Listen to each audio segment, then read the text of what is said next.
Ça commence et ce soir avec nous Alain Benajab. Salut Alain. Salut. Bon bah Alain, on va plus te présenter non, au Métalleux, ça sert plus à j'espère. rien, ils te connaissent tous donc J'espère. on va plus te présenter. On avait effectivement annoncé le sujet sur la nation. Sujet, Mais avant, on va mettre ça en perspective avec notre actualité parce que cette nation, justement, elle est bouillonnante, elle est plus que jamais d'actualité. Et elle est peut-être bien même au cœur d'un combat qu'on ne soupçonne pas, en fait, qui est en train de se dérouler en ce moment même.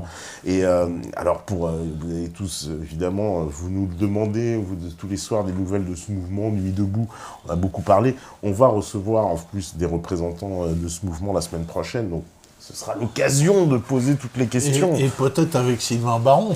Peut-être, je sais pas. On va lui demander. On espère que il sera les là, mais représentants de Nuit debout avec Sylvain Baron, ce serait sympa. ce serait sympa. C'est une proposition, c'est une idée. Pourquoi pas. C'est une idée s'il nous regarde. C'est une idée tout à fait qui sera intéressante parce qu'on a su que Sylvain Baron, donc militant de la première heure UPR, qui n'a rien du tout ni d'un extrémiste ni d'un quelconque soupçon ou je ne sais pas quoi de fascisme qu'on voudrait l'accuser. Qui s'est fait visiblement donc jeter Manu Militari de la place de la République, semble-t-il, avec des gens armés de couteaux. C'est ce je sais pas, c'est les témoignages qui sont ressortis de ça, donc je trouve ça assez incroyable. Et ces gens-là donc prétendent qu'ils vont ramener la démocratie, évidemment la paix sociale et tout le grand bonheur pour tous partagé. Alors, tout ça nous ramène au concept de nation finalement, parce que les organisateurs, les gens qui ont voulu dévoyer ce mouvement, ce qu'ils semblent vouloir, c'est d'empêcher toute conjonction entre des nationaux, des gens qui lutteraient pour l'indépendance nationale, et le mouvement social. Parce que si un jour il y a conjonction entre mouvement revendicatif, mouvement social et mouvement national, c'est-à-dire des gens qui réclament l'indépendance de la France et qui estiment que c'est le combat principal, l'indépendance de la France. Mais c'est très intéressant parce que finalement, les gens là, que je vois moi, parce que ce qu'on sait de ce mouvement, on en saura plus la semaine prochaine quand on recevra les organisateurs peut-être de leur bouche, mais ce qu'on en sait pour le moment dans notre état, c'est que tout ça a l'air très piloté par l'extrême gauche et on va dire, allez, les troupes de Mélenchon, là, les milices de Mélenchon derrière. Et ces gens-là, ils ont horreur de la nation. La définition que tu en donnes, ils l'exècrent totalement. Pour eux, c'est le summum de l'horreur, là, ce que tu viens de dire. Ouais, c'est fasciste. C'est fasciste. C'est ce qu'ils prétendent. Ouais. Alors, c'est là où on trouve une conjonction entre l'idéologie gauchiste et l'idéologie impérialiste. Il y a une véritable conjonction. Dont jouent des gens comme Soros, l'USAID et tous ces gens qui travaillent sur les révolutions colorées en essayant de détruire le concept de nation par la gauche. Alors, il faut bien voir que, historiquement, les trotskistes ont toujours été antinationaux, donc c'est eux qui ont pris le pas à gauche, les trotskistes, alors que les staliniens, entre guillemets, c'est-à-dire que moi, quand j'étais au Parti communiste français, PCF de Marchais, la nation était sur toutes les lèvres. C'était un parti national, on défendait la nation. Marchais, il a hurlé quand le pays n'a pas investi suffisamment dans l'armée nationale, si tu veux. J'ai revu des discours de Marchais il n'y a pas longtemps, qu'on a remontré à la télévision. Qui était contre l'immigration, d'ailleurs. Qui était contre l'immigration parce qu'il y a les fameux discours de Marchais où, justement, il parle de cette immigration et il défend le travailleur français. Aujourd'hui, il sera attaqué par la LICRA, tu sais, pour ce genre de discours. Et je me souviens des affiches produisant français... Là, on avait bien compris à cette époque-là, quand j'étais au PCF, la conception marxiste de la nation, elle s'opposait à l'impérialisme. La nation s'opposait à l'impérialisme. Et donc, c'est un peu le débat qu'il y a eu entre Trotsky et Lénine. Lénine qui défendait le concept de nation, et Trotsky, qui prétendait que les nations n'existaient pas pour la classe ouvrière, et que on ne pourrait faire la révolution à part l'unité de tous les ouvriers du monde, un prolétaire de tous les pays. Voilà. Et donc, il déniait la possibilité de construire le socialisme dans un seul pays, comme la Russie ou l'URSS. Il disait c'est pas possible, il faut construire le socialisme partout. Donc, il y a un trotskisme antinational, et que ce trotskisme, cette idéologie trotskiste, a pris le dessus à gauche, avec l'effondrement du Parti communiste historique. Ouais. Mais aussi, alors, historiquement, alors toi en plus tu les as connus plus près que moi, certainement, hein, je veux dire les trotskistes historiques, parce qu'en France, il y a quand même une vague trotskiste, c'est Louis Plenel, Serge July, Laurent Joffrin, Cambadélis, Jospin, machin. La liste est très longue de tous ces anciens trotskistes, même à l'étranger, puisque Manuel Barroso, on sait, était président de la section étudiante des étudiants maoïstes à Lisbonne, etc. Bernie Sanders, Cohn-Bendit, etc. La liste est longue de tous ces trotskistes-là, qui aujourd'hui atteignent les sommets de l'État, dans des postes clés. On parle pas ils sont devenus aux États-Unis, et ils sont devenus ces fameux, comment ils appellent, les néoconservateurs. Les néoconservateurs. Pourquoi néo? Parce que c'est nouveau, c'est des anciens gauchistes, trotskistes, devenus conservateurs. Et donc, ce néoconservatisme est bienvenu des trotskistes. Hein? Et que cette idéologie, Mélenchon a été trotskiste. Et voilà. Et donc, cette idéologie antinationale a tout d'un coup émergé à gauche, alors que ce n'était pas le cas de mon temps. Hein, ce n'était pas le cas. Et donc, ces gauchistes ont imposé leur idéologie, et que cette idéologie, finalement, elle convient parfaitement à l'oligarchie mondialiste. J'ai presque envie de dire, c'est comme nous explique souvent dans les analyses de Pierre Hillard, il parle d'un mondialisme à deux jambes, qui a besoin de deux jambes pour avancer. Voilà. Alors d'un côté, on pourrait dire une espèce de mondialisme de droite, libéral des entreprises, le mondialisme de Pinault et de Lagardère, qui ont besoin du grand marché libéré de partout, avec une seule monnaie tranquille, pour tout le monde. Et puis un mondialisme de gauche, qui se nomme alter-mondialisme d'ailleurs, avec ouvrons les frontières, qui amène l'idéologie, et qui forge en plus l'idéologie mondialiste. Et donc tout ça avance comme ça, comme il dit, sur deux jambes finalement. C'est très bien ficelé. Ça, objectivement, en fait, Besancenot est le meilleur allié de Rockefeller, dans la caricature. Bien sûr. C'est ça, quoi. Il amène l'idéologie. Et donc Soros a bien fait la synthèse avec tout ça. Soros, le financier le plus pourri de la planète, qui s'est blindé en jouant sur les monnaies. Et donc, lui, il a décidé de jouer avec la gauche et les gauchistes, avec sa fondation, je sais pas comment elle s'appelle, l'Open Society. L'Open Society, c'est joli, très beau, c'est ouvert. Et puis l'ex-fondation Einstein et tout le bazar, tout ça c'est joli, ça fait des gens qui vont planter des jardins place de la République, pour faire la révolution. Pour faire la révolution, donc ils sont très très beaux, mais manque de peau quand on gratte ces gens-là, on voit leurs poings levés, on voit leur expression et leurs références.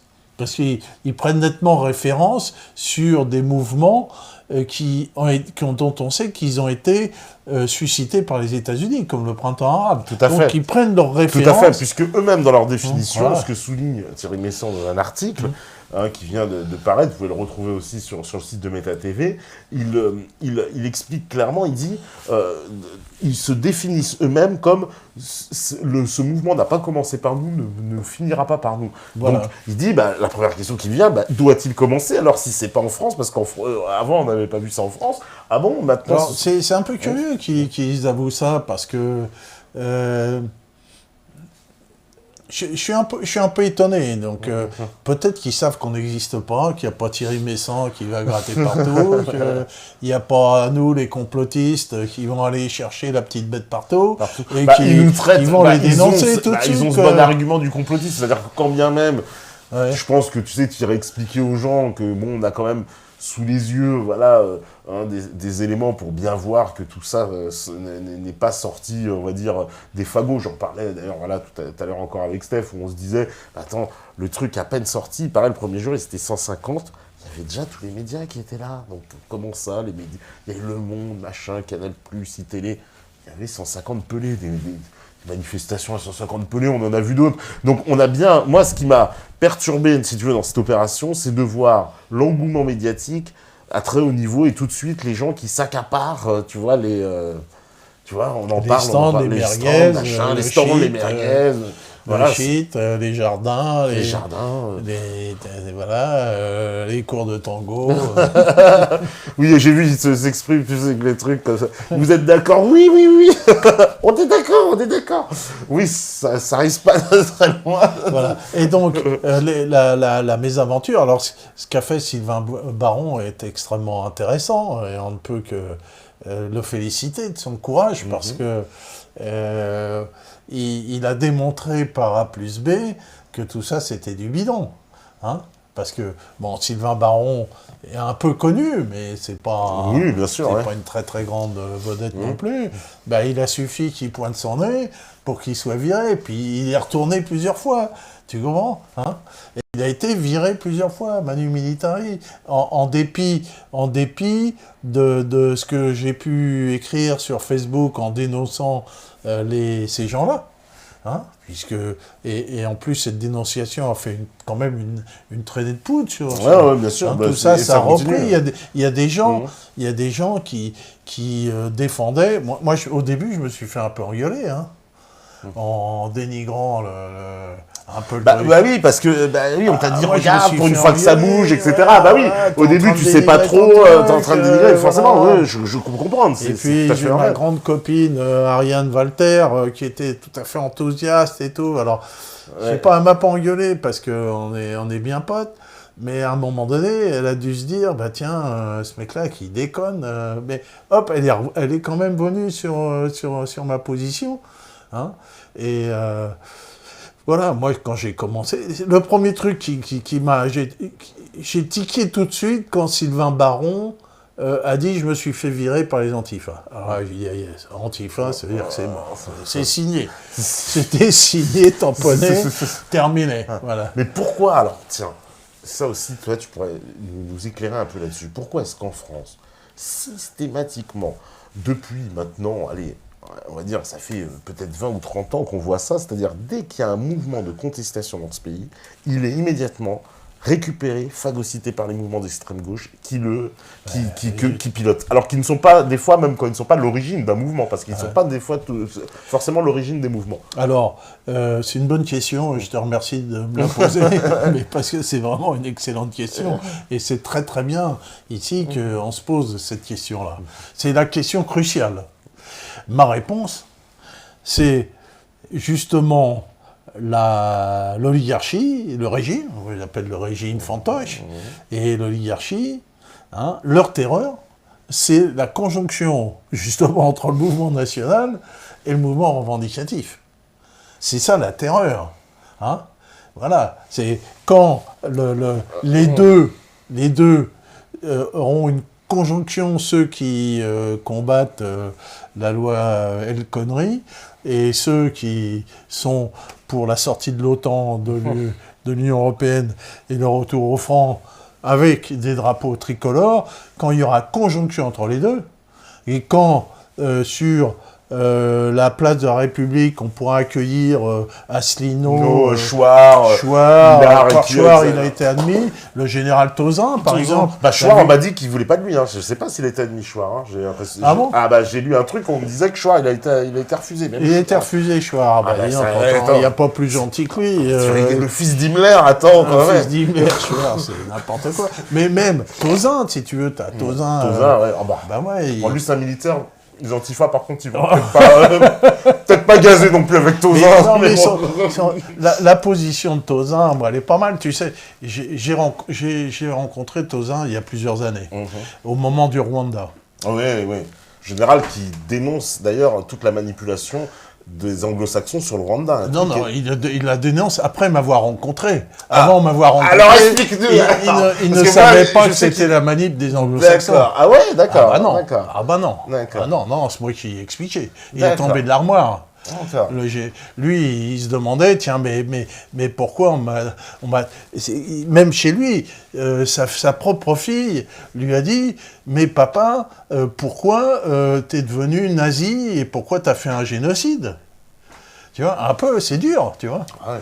Hein, voilà. Et lui, il a été obligé de se battre pour dire, non seulement j'ai pas fait un génocide, mais j'ai tout fait pour qu'il n'existe pas. Et que c'est les autres en face, de Kagame et les anglo-saxons, les Israéliens, qui ont fait ça. Moi, non. Moi, on m'a demandé de repousser l'attaque des rebelles, hein, et on m'a donné qu'une poignée d'hommes, mais j'ai tellement bien fait que je les ai repoussés, que c'était inattendu, et dès qu'il a repoussé les rebelles, on lui a dit « Ah non, arrête tout, plie tes bagages, tu rentres. Ouais. » Tu vois, hein, donc c'était bien. Et après, il y a eu le vrai, d'ailleurs, génocide, parce qu'il y a eu 2 génocides au Rwanda, ce qu'on oublie souvent. Il y a le premier génocide contre les Tutsis, puis le deuxième génocide quand les Tutsis et Kagame ont repris le pouvoir contre les Hutus. Il y a eu un deuxième génocide beaucoup plus important. Mais on n'en parle jamais. Voilà. Et donc, on sait que tout ça, c'est la guerre du coltan. D'ailleurs, j'en avais parlé avec Tauzin à l'époque, et il était pas encore au fait des choses. La guerre du coltan, il faut dire que le coltan, coûte plus cher que l'or, si tu veux. Le coltan, si tu veux, c'est un minerai de cobalt dont on fait des condensateurs la haute technologie, visiblement les portables, les téléphones et tout ça. Les ordinateurs, etc. Et que le Rwanda est devenu le premier exportateur mondial de coltan, alors qu'il n'y a pas de coltan au Rwanda. Il n'y en a pas. Donc il vient du Congo. Voilà. Qui se fait piller au passage, d'ailleurs. Et que les politiciens français se sont retrouvés titulaires de parts de mines de coltan, bien entendu, si tu veux. Tu vois, les politiciens français ont été complices de tout ça. Hein, c'est les politiciens qui ont dit à Tauzin, non, tu remballes tes clous et tu rentres, quoi. Tu laisses-les, et en plus, il devait porter le chapeau au retour pour lui dire, en plus, on y a fait porter les Français sont partis faire un génocide là-bas. Donc il les a eu plus lourds, et c'est pour ça qu'il se lance dans la politique, parce que c'est un peu aussi une vengeance. D'accord. Et les rumeurs qui font état, parce que moi j'ai vu des vidéos, par exemple, même j'ai vu une vidéo de Stan Mayo où il met en cause le général Tauzin, tu l'as vu, non? Il parle du général Tauzin dans des termes peu élogieux, comme étant l'homme qui va fomenter un coup d'État en France, qui est là pour amener la guerre civile en France. Stan Mayo qui fait une vidéo sur ce général Tauzin. Mais non, mais qui c'est qui rapporte ça? Stan Mayo. Ah! Sur le général Tauzin, qui dit qu'il est là pour organiser une guerre civile en France. C'est à moi qui... Toi qui le connais, alors, je le connais un peu. C'est infondé, mais non. D'abord, c'est pas du style des généraux français de fomenter des coups d'État, et c'est pas son style, non. Lui, en fait, il veut profiter de sa stature de général pour dire il faut recourir à l'indépendance de la France. Oui, c'est ça, il a l'air attaché, c'est ça. Voilà, lui, et puis en plus, il a été au cœur de la machine, donc il peut en parler en plus de il le dit, nous, on veut recourir à notre indépendance, puis c'est marre, et puis point à la ligne, quoi, on n'est plus indépendant, voilà. Et il compte aller au bout, tu penses, il peut se présenter à l'élection présidentielle, si j'ai compris. Bah là, il est bien parti. Hein. Oui, d'accord. Il est bien parti. Donc finalement, les nouvelles règles vont empêcher ces gens-là, comme Asselineau, comme tous ces gens qui se présentent, qui ont une chance, quelque part, énorme dans cette prochaine élection, où les gens sont un peu fatigués de tous ces dirigeants. Et ils veulent absolument le danger pour l'oligarchie, c'est bien cette nation, cette concept de nation. Alors, justement, pour recentrer un peu, parce que par rapport à ma question, pour résumer ce que tu as expliqué, donc qui est très important, si effectivement systématiquement, toutes les contestations, tous les mouvements sociaux, contestations populaires, quelles qu'elles soient, sont récupérés par l'extrême gauche, c'est parce que, justement, toi tu dis, et je trouve ça très intéressant, qu'on veut empêcher une conjonction entre le mouvement national et le mouvement, justement, ce mouvement contestataire, qui à la fin se rejoignent. Parce que finalement, en plus, avec tout le discours qu'on connaît, fasciste, etc. Enfin, évidemment, tout celui qui est... dès qu'on est un petit peu hors de la doxa, on se fait gifler intellectuellement, on va dire. Et donc, c'est bien pratique parce que, justement, la conjonction ne se fait pas parce que les gens s'autocensurent. Finalement, voilà, comme un Sylvain Baron qui vient, il va expliquer aux gens qu'il faut sortir de l'Union européenne parce que, voilà, même la loi El Khomri, finalement, ce n'est que le rapport Gopé de Klaus Regling qu'il avait fait déjà il y a une dizaine d'années, etc. Donc, tout ça, quand on explique ça aux gens, je pense qu'ils sont capables de le comprendre et que, en fait, c'est pour ça que l'oligarchie ne veut surtout pas qu'il y ait cette conjonction, parce que si on leur permettait d'avoir cette vitrine ouverte, etc., finalement, je pense que ce mouvement, il prendrait cette... Absolument. Alors là, ils sont aussi pris dans une contradiction, parce qu'aujourd'hui, tout se sait, tout se voit. On a vu un mouvement aussi sympathique que Nuit debout. Il n'a pas fallu beaucoup de jours pour qu'il soit descendu, pas seulement par moi. Oui, c'est vrai. Oui, pas seulement par moi. Sur la toile, oui, il y avait des vidéos. Non, ben voilà, parce que c'est une chose qui est bien, c'est qu'il fut un temps où... Tous les gens, c'est des volontaires, tous les gens qui ont été... Il fut un temps où Thierry Messon et moi, pendant longtemps, on était les deux seuls complotistes, mais maintenant, pratiquement, on n'a plus rien à faire. C'est-à-dire que Thierry Messon, il a amené sa petite touche technique pour reparler des points précis, il a recadré. Mais déjà, ça partait de partout. Mais les gens, ils n'osaient pas avant que je m'exprime. Ils n'osaient pas trop, puisqu'ils avaient peur de se faire engueuler par les autres. Moi, je me suis fait un peu engueuler, mais voilà. Puis il y en a qui m'ont dit « Ah ouais, quand même, moi, j'étais d'accord avec vous, je pensais comme vous, mais je n'osais pas, tu vois. » Et donc, là, c'est parti. Et puis, quand Thierry, il a rappelé le point de vue des organisateurs de Nuit debout était le même que celui des Révolutions colorées, donc que eux-mêmes faisaient référence à ça. C'est même pas nous qui l'avons inventé. C'est eux-mêmes qui ont fait référence à ça. Et que Sylvain Baron, viré à coups de pompe dans les fesses par les gros bras des Antifa. Dont la cheftaine, c'est une femme, il m'a dit, Sylvain. Il y a des féministes, des féministes, voire des clitos. D'ailleurs, il paraît, c'est ce que j'ai vu dans une autre vidéo, c'est la vidéo de Franck Bruxelles, qui dit que, je crois que ça n'apparaît pas dans le procès verbal général de cette décision d'avoir viré Sylvain Baron. Parce qu'en plus, ils l'ont viré, puis après, ils ont voté. C'est assez savoureux d'ailleurs. Justement, on vous vire, puis après on vote pour savoir si on vous vire ou pas. Pour les mecs, c'est la démocratie. Voilà leur contradiction, parce que tout est pris dans la contradiction. Des gens qui disent, voilà, nous, c'est la démocratie, tout le monde peut s'exprimer, mais qui sont les plus antidémocratiques qui puissent exister. Mais ça se voit, ça se sait, ça se répand sur la toile. Si tu veux, on leur met le nez dans le caca tout de suite. Et puis là, ce soir, on explique la contradiction principale. La contradiction principale, bon, moi je suis plus marxiste, mais je suis marxien, donc j'ai étudié Marx, puisque j'étais à l'école centrale du Parti communiste, moi monsieur, attention, j'étais quand même. Et donc, si tu veux, on parlait en termes marxistes de contradiction principale et contradiction secondaire. Et selon la doxa marxiste, si tu veux, la contradiction principale est entre le capital et le travail. Alors, ok, je veux bien, mais là on reparle du film, tu sais, des Merci patron. Et donc la dérision, enfin la lutte contre les patrons. Mais moi, je suis désolé, s'il y a contradiction entre le capital et le travail, il n'y a pas contradiction entre des employeurs et les employés. Parce que les patrons, ce qu'on appelle les patrons, qui sont en général des petits patrons, des moyens patrons, si tu veux, ils ne sont plus capitalistes. Et ça fait longtemps que je le dis. Les patrons ne sont plus capitalistes. Ils sont incapables d'accumuler du capital. Moi, j'ai été patron, je peux dire que je n'ai jamais accumulé de capital. Et tu n'accumules plus de capital en fabriquant des choses et en les vendant. Impossible. Si tu arrives à conserver ton entreprise, tu as vraiment du bol et à payer tes employés. Moi, dans ma boîte, c'est pas moi qui étais le plus payé, qui avait le plus haut salaire. Voilà.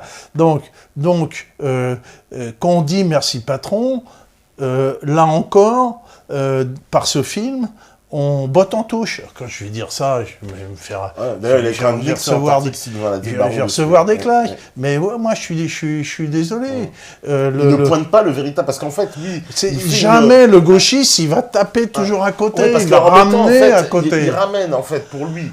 Il met sur le même plan, en fait, le petit patron de la petite PME, voilà, avec Monsieur Bouygues, qui est multinational. Voilà. Alors qu'en vérité, finalement, est-ce que le système que nous, prétendument capitaliste, dans lequel on vit, n'est pas plutôt un espèce de mix ou un espèce de métissage, un espèce de, on va dire une espèce de mélange en tout cas entre justement quelque chose qui est plutôt proche d'un communisme d'État ou en tout cas d'un communisme capitalisé, on pourrait dire. C'est-à-dire avec des grandes sociétés monopolistiques. C'est l'inverse justement du libéral capitaliste, comme tu dis, du patron qui essaye de s'enrichir et plutôt des grandes entreprises qui s'accaparent tout un marché. Encore une très bonne question. Décidément. Alors, effectivement, encore un de mes dadas, c'est de dire que le capitalisme est antilibéral, par essence. Par essence. Alors, pourquoi ? Moi, je suis patron, j'ai un concurrent. Moi, mon concurrent, je veux le tuer. T'as la haine contre ton concurrent. Ce que tu veux, c'est être tout seul, toi, à vendre ton truc. Hein ? Ça, c'est naturel. Et vers quoi tend le capitalisme ? Le capitalisme tend naturellement vers le monopolisme. Le monopolisme qui est la contradiction totale de la libre entreprise. Donc, le capitalisme est contre la libre entreprise. Le capitalisme est antilibéral. L'essence du capitalisme, c'est d'arriver à une étatisation. Parce que quand il y avait un parti communiste, qui jouait son rôle. Maintenant, ce n'est pas des abrutis qui méritent ce nom. Donc, les communistes avaient mis au point un terme qui s'appelait le capitalisme monopoliste d'État. Je regrette que ce terme ait disparu. Capitalisme monopoliste d'État. C'est-à-dire que l'État, le capitalisme devient étatiste. L'étatisme et le capitalisme font bon ménage. Mais le libéralisme et le capitalisme font pas un bon ménage. Ils font pas du tout bon ménage. Quand tu achètes un PC et que tu es obligé d'acheter Windows avec, tu vois bien que c'est pas de la libre entreprise. Ah non, c'est ça, oui, voilà. Hein ? Ouais. Voilà. Que des marques de téléphone, il y en a 3-4. Avant, des bagnoles en France, il y avait plein de marques. Maintenant, il n'y en a plus que 2. Et puis voilà. Puis les moteurs sont les mêmes. Et ça commence à être comme ça dans tous les secteurs. Voilà. Il y a une espèce de comment on appelle ça, on parle de trust chez les Américains, mais de regroupement comme ça. Donc, c'est regroupement d'entreprises par secteur. Et on n'a que... Finalement, dans un secteur, on va retrouver une ou deux entreprises, c'est tout. C'est l'inverse justement de la concurrence, on voit donc capitalisme, monopolise d'État. On va arriver à un autre concept auquel nous avons souvent parlé ici, c'est l'impérialisme. Oui. Capitalisme, monopolise d'État, qui tourne en impérialisme. C'est Compagnie des Indes, c'est pas nouveau. C'est-à-dire que c'est quand il y a une conjonction entre un État et des intérêts privés. Mais des intérêts privés liés à l'État, comme un complexe militaro-industriel, comme... Ce qu'on voit avec le pétrole, les sociétés pétrolières. Le pétrole, comme l'uranium, et puis on a vu la guerre du coltan, donc il y a des guerres d'État qui sont là pour s'accaparer des richesses, si tu veux.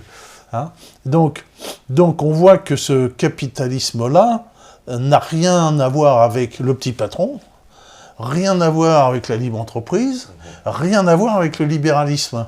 C'est-à-dire que tout le langage gauchiste, il est faussé, il est faux. Il te raconte que des conneries, de A à Z, si tu veux. Hein, eux, ils parlent de libéralisme, je veux dire quoi. T'as les États-Unis, c'est libéral les États-Unis. Non mais t'as vu du libéralisme aux États-Unis? Jamais vu. Jamais vu. D'ailleurs, en anglais, être libéral, ça veut dire être de gauche. Oui, c'est vrai chez les Anglais. Pour eux, donc c'est chez les petits cons français que c'est devenu cette connotation. Alors, donc on voit que tout ramène à la nation. Donc, pour moi, la contradiction principale aujourd'hui, en tant que marxiste, je ne sais pas s'il y a des marxistes qui me regardent, elle est entre la nation et le mondialisme. Parce que la nation, c'est la loi et la protection. La nation, ça nous crée des lois de protection, hein, de l'égalité. C'est-à-dire que l'exploitation d'une entreprise se fait selon des règles, avec des lois sociales, dont celle d'El Khomri qui veut virer, c'est normal, hein, on veut virer les lois sociales. Donc en virant les lois sociales, on brise la nation.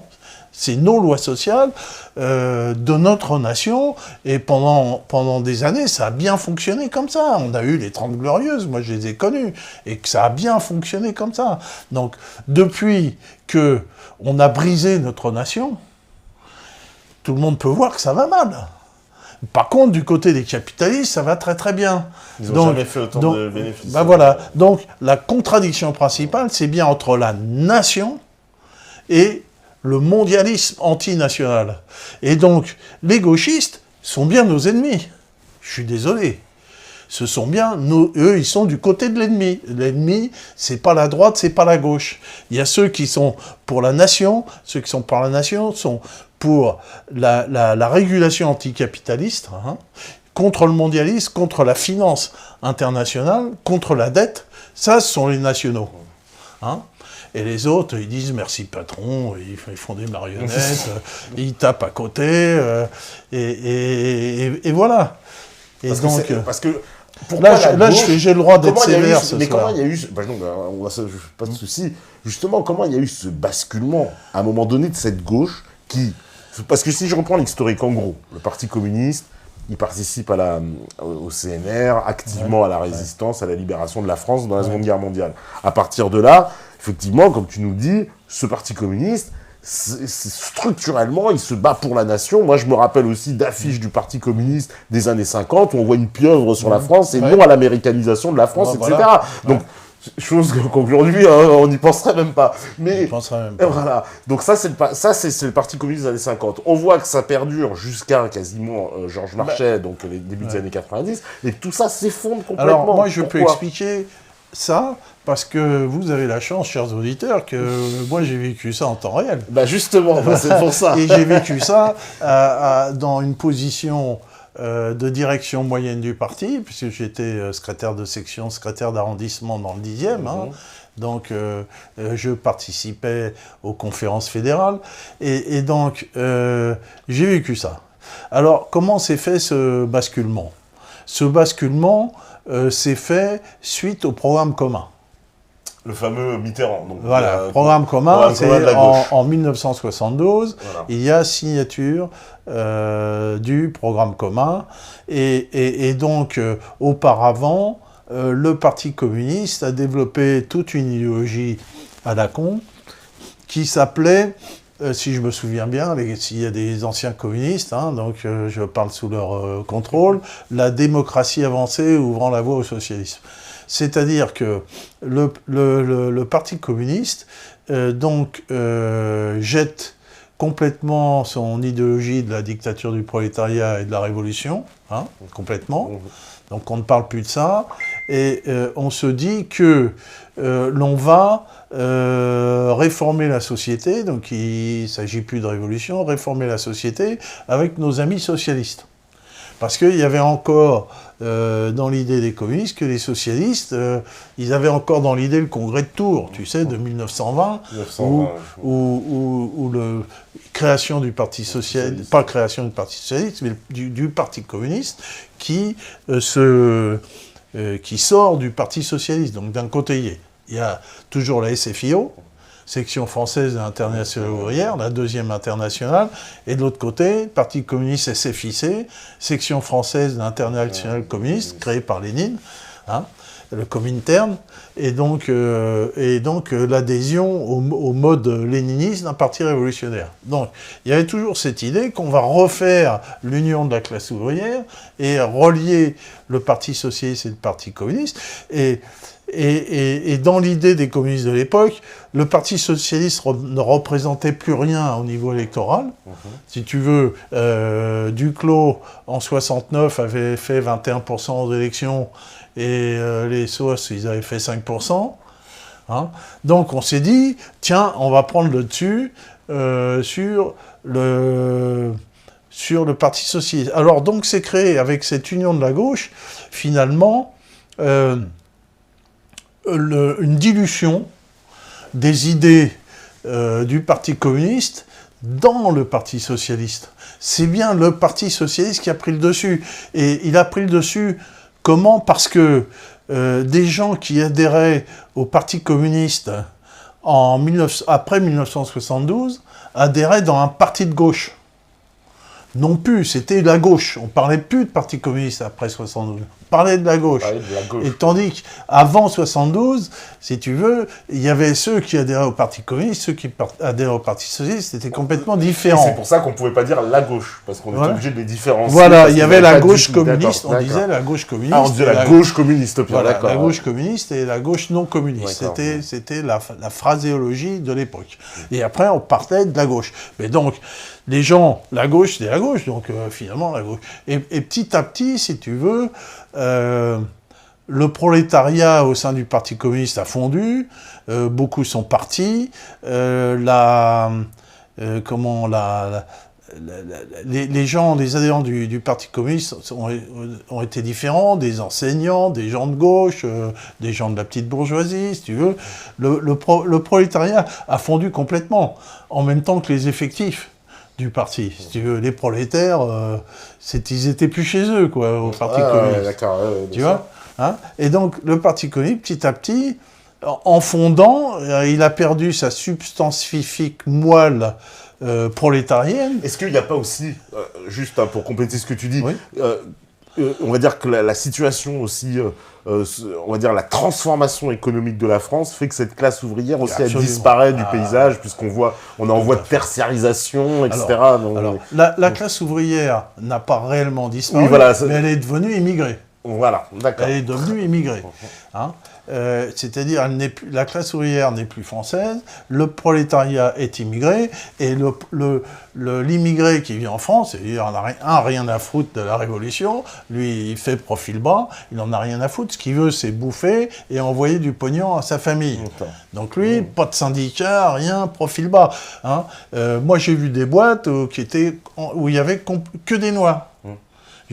Comme dans ma boîte... Bah ouais, on connaît cette image de Bouygues dans les années 70 qui dit « Mais c'est génial, ces travailleurs immigrés, ils disent sont dociles, ils nous font pas chier. Voilà. » ouais. Alors les Noirs sont un peu mieux vus que les Nord-Africains, qui sont toujours un peu contestataires, mais moi j'ai vu des boîtes, des boîtes de routage, que des Noirs. Je me suis dit « Mais au patron, tiens, comment que ça se fait ?» Impeccable, pas de syndicat, pas de... rien. Voilà. Il n'y a plus de contestation sociale. Rien, les mecs ils bossent, ils obéissent, nickel chrome. Tu vois, voilà. Donc, effectivement, le prolétariat change de nature, c'est pour ça que on revient au flux migratoire. Tu vois, eux, ils adorent ça. Ils veulent. Bah, clairement, on va être clair. Ah, voilà. Les flux migratoires, on va dire qu'il y a une continuité un peu de droite-gauche, puisqu'il y a des lois aussi quand même de droite qui ont soutenu. Mais la gauche a clairement soutenu l'immigration massive depuis les années 70. Là, on voit dans Nuit... tout au moins le Parti socialiste. Nuit debout, c'était aussi l'accueil des migrants. L'accueil des migrants, allons-y, les migrants, toujours les migrants. Allons-y, voilà. Et donc la gauche a petit à petit, mais rapidement, je l'ai connu, perdu son aspect national, complètement, hein, pour devenir que... Pour s'aplatir devant les idées trotskistes, il faut bien dire ce qui est, quoi. s'aplatir. Et donc, aujourd'hui, il y a un pseudo-parti communiste qui n'a absolument rien à voir, ni de près ni de loin, avec celui que j'ai connu. Je dis bien ni de près ni de loin. C'est zéro, aucun rapport. Ce n'est pas le même. Moi, quand j'ai adhéré au Parti communiste en 1963, tous les dirigeants qu'il y avait autour de moi, c'était des anciens FTP. Ils avaient tous fait le coup de feu. Moi, j'étais jeune, on m'a bombardé, secrétaire de cellule, et puis je discute avec les gens, puis tu sais, à Bobigny, les prolingues de chez Prolingue, tu vois, je dis, te casse pas, moi, tous les mois, je graisse ma stène, je vérifie mes caisses de grenades et j'attends la révolution. Tu peux raconter ce que tu veux. Donc, ils avaient tous des armes chez eux, armés jusqu'aux dents, et ils attendaient la révolution. Voilà, c'était ça, tu vois. Des mecs qui avaient combattu réellement les nazis. C'est quand même une autre race. Aujourd'hui, ils ont toujours les armes, mais ils virent les autres des manifs. Mon oncle, il a adhéré au Parti communiste en 1942. Alors, quand tu adhères au Parti communiste en 1942, c'est pas comme si tu y adhères en 1978. C'est pas le même. Lui, il adhérait au Parti communiste, son espoir de survie, selon les statistiques, c'était 3 mois. Tu vois ? C'était 3 mois. Donc on n'a pas la même composition sociale, on n'a rien, on n'a pas la même idéologie, on n'a plus rien. Mais c'est zéro, plus rien, de ce qui reste. Alors, moi, je n'ai plus de... Enfin, je suis plus marxiste, je suis plus rien. De toute façon, ça n'existe pas. Le Parti communiste était lié à l'URSS, de toute façon. Puis l'URSS disparut. C'était fini. Mais, donc, nous, qu'est-ce qu'on a à faire aujourd'hui ? Nous, on doit reconstituer ce mythe national. On est là pour ça. On est là pour dire la contradiction principale, aujourd'hui, c'est entre la nation et le mondialisme. C'est là où se trouve le combat. Et que les foutus gauchistes, ils nous empêchent de comprendre. Parce que eux, ils interprètent en fait. Et alors, ça aussi, c'est une notion qui est intéressante. Parce que eux, ils interprètent en fait le combat des nationaux comme un combat impérialiste. Pour eux, ils prétendent combattre l'impérialisme, et dans l'impérialisme, ils placent les nationalistes. Il faudra en avoir un ici et le disséquer, parce que on a du mal à comprendre. Ouais, c'est un peu... Non, parce que c'est une contradiction de leur raisonnement, parce qu'ils se prétendent anti-impérialistes. Je veux dire, le non, j'ai jamais vu anticapitaliste, anti-impérialiste. Anticapitalistes, oui, ils sont anticapitalistes en disant qu'ils sont contre le patron du coin, quoi. Ouais. Voilà, mais c'est pas être anti-capitaliste. Sauf quand c'est le patron pote, parce que moi j'ai vu Besancenot face à Kouchner, on lui dit oui, vous taxez les hauts salaires, il dit ah oui, tous ceux qui gagnent plus de 15 000 euros par mois, moi je taxe tout, machin, etc. Et on lui dit bah vous voyez, Kouchner il a gagné 400 000 euros sur 3 mois. Ah ouais, mais bon, c'est pas pareil, c'est un rappeur, il exploite que les cartes. Bon, aujourd'hui, le capitalisme est mondialisé, et l'accumulation du capital, ça fait essentiellement sur la dette. Voilà, sur la dette. Et alors, si nous, on veut échapper au capitalisme, il faut échapper à la dette. Et si tu veux échapper à la dette, il faut virer l'euro. Il faut reprendre sa souveraineté monétaire. En fait, quelle que soit l'équation, on en revient. C'est ça qui est intéressant, parce que dans toutes les équations, on en revient à la souveraineté et donc à la nation. C'est le fondement de cette souveraineté. Le fondement. Parce qu'en fait, ils voudraient nous faire croire. Alors, ça aussi, c'est un truc qu'il faudrait débunker ce soir. Parce que le mensonge, finalement, des institutions européennes, c'est pas de nous faire croire qu'il y aurait, en fait, justement, la possibilité d'un exercice de souveraineté à l'intérieur de l'Union européenne. En fait, c'est pour ça qu'on parle de souveraineté partagée, ce qui est un oxymore d'ailleurs, une souveraineté partagée. Parce que une souveraineté entière, on ne l'est pas. C'est une souveraineté partagée. Rien que le terme devrait nous interpeller. Oui, on parlait de souveraineté limitée. Souveraineté limitée. Dans l'Empire soviétique. Ouais. Donc tout ça devrait nous interpeller finalement, parce que comment dire, là, ce que tu as décrit avant, justement, le système qui se met en place pour empêcher, en fait, la conjonction, évidemment, de ces deux notions. Ça, c'est présent partout. Parce que même ça, c'est présent dans la presse, c'est présent dans... puisque la presse qui participe à dire oui, oh, bah, ce sont des conspirations, nous les nationaux, c'est des fascistes, c'est des extrémistes, c'est des machins, c'est des horribles personnages, ça contribue à ça, à toujours éloigner, toujours... On parlera du nationalisme tout à l'heure, nationalisme, patriotisme, le nationalisme est très très très mal vu. Voilà. Très mal vu, ah bah c'est un gros mot. Clairement, nationaliste aujourd'hui... On pourrait dire que c'est un mot qui équivaut à fasciste, sans problème, c'est-à-dire équivaut à quelqu'un d'horrible, qui cherche... Nationaliste français, hein, tu peux dire français, nationaliste algérien. Alors là, ou palestinien. Nationaliste palestinien, ça c'est bien parce que les Palestiniens, on leur exacerbe un nationalisme qui n'existe pas, on voudrait justement leur donner ce nationalisme. En revanche, en France, il ne faut pas l'exprimer. Alors qu'on on l'exprime pour le donner à des autres. C'est un peu aussi, ça aussi, c'est contradiction de voilà pourquoi ces affreux gauchistes, c'est l'ennemi. Moi, je suis désolé. Pour moi, c'est pas, j'ai rien à foutre avec ces gens-là. Voilà, c'est tout. Donc, il faut les battre. Il faut les battre politiquement.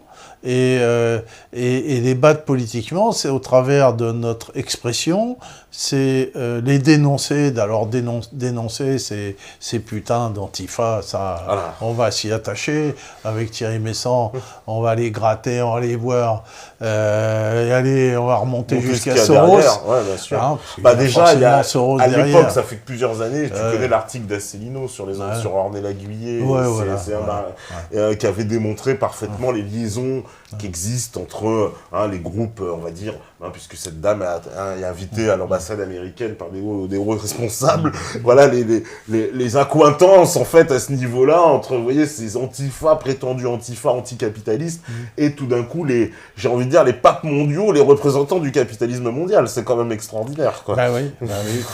Il faut les dénoncer petit à petit.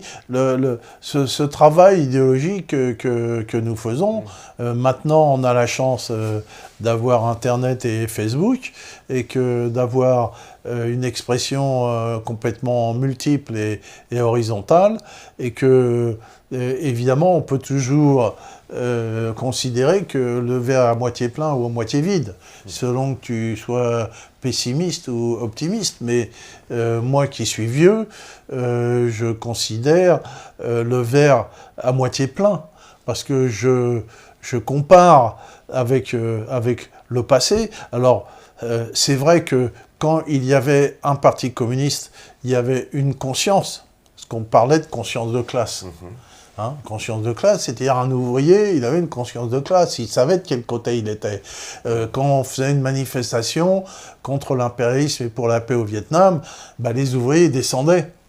Ils descendaient, ils ne descendaient pas dans la rue que pour les salaires. Ils descendaient pour combattre l'impérialisme, et par conscience de classe. Et donc, aujourd'hui, cette conscience de classe n'existait plus, puisque donc il n'y a plus de classe ouvrière autonome française, elle n'existe plus. Pour les raisons qu'on a expliquées. Pour les raisons qu'on a expliquées. Et que il n'y a pas donc ce réflexe, le petit bourgeois qui habite dans son appartement, qui coûte 1 ou 2 000 briques à Paris. Parce que c'est beaucoup ce public-là aujourd'hui, ce public de contestation qu'on voit, c'est quand même petits bobos de gauche, comme on dit, vive les migrants, etc. Enfin bon, mais qui ne semblent pas avoir d'être bien structurés politiquement. On l'a vu, la petite nénette là, des lycéens, là. Comment elle s'appelle? Elle était mignonne. Voilà, tu vois. Bien, avec son accent du 16e, en train de diriger les foules. Bon, voilà, comme disent certains, le mec de l'UNEF, il finira ministre. Il finira ministre, oui. Voilà, on avait vu de toute façon Julliard, lui. Ils finissent dans leur classe, comme Cohn-Bendit, comme tous ces gens-là. Et donc, il n'y a plus de conscience de classe. Et alors, comme il n'y a plus de conscience de classe, il n'y a plus de notion nationaliste de gauche, ça n'existe plus. Il n'y a plus que du nationalisme de droite. C'est pour ça qu'aujourd'hui, nos alliés sont des gens qui étaient à droite. D'accord. Tu vois, ils étaient à droite, ont toujours été à droite. Pour moi, qui ai toujours été à gauche et communiste, je suis une minorité dans les organisations. Par exemple, on prend Novopol.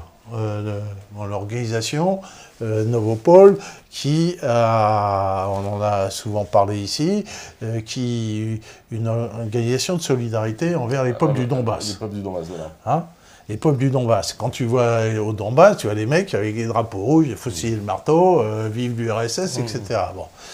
Pas des gens qui sont à droite. Et ils disent, nous, on combat le fascisme, les gens du Donbass. Et en face de ces gens du Donbass, il y a des vrais nazis. Ils ont les gars de Pravi Sector et compagnie. Des vrais, c'est pas des faux. C'est des vrais, ils rigolent pas. Nous, on est nazis. Les saluts romains et... nous, on est des vrais nazis. Et donc, moi, en tant qu'ancien communiste, naturellement, je suis venu pour aider ces gens, mais qu'est-ce que je retrouve des anciens du GUD, comme mon ami André Chanclus, salut André, et que des mecs qui étaient des nationaux, et qui étaient avec Troisième Voie. Tous ceux qui étaient combattre étaient avec Troisième Voie. Je me suis rabiboché avec mon neveu, qui a toujours été dans les mouvements nationalistes. Et autour de moi, il n'y a que des gens qui étaient à droite et qui, eux,